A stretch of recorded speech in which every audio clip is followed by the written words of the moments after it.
Pessoal, Stop Car Centro Automotivo, Sr. Alan, Bruno falando. Pessoal, pegamos um carro com barulho de charrete, né? O carro fazia um barulhão de charrete, batia um pouco. Fizemos a troca aqui, ó, do coxinho do amortecedor, tá? Esse é um Citroën C3 e o carro não parava de fazer o barulho. Tiramos umas 3 vezes, lubrificamos e o barulho permanecia na parte de cima do coxinho.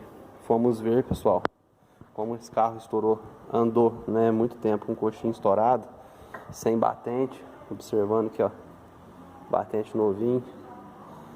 Foi observado que aqui acumulou uma sujeira e ficava fazendo um barulho. A gente fez a limpeza, o amortecedor não está estourado, está funcionando perfeitamente e o barulho parou. Vamos ver se esse vai ser o defeito do barulho do carro. Sendo, a gente volta com um vídeo aqui para falar para vocês, né?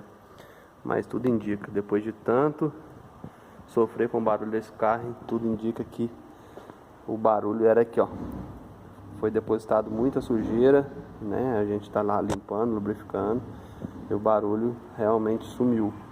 Vamos colocar no carro agora e ver se realmente era só isso o barulho desse Citroën C3 2013. Valeu!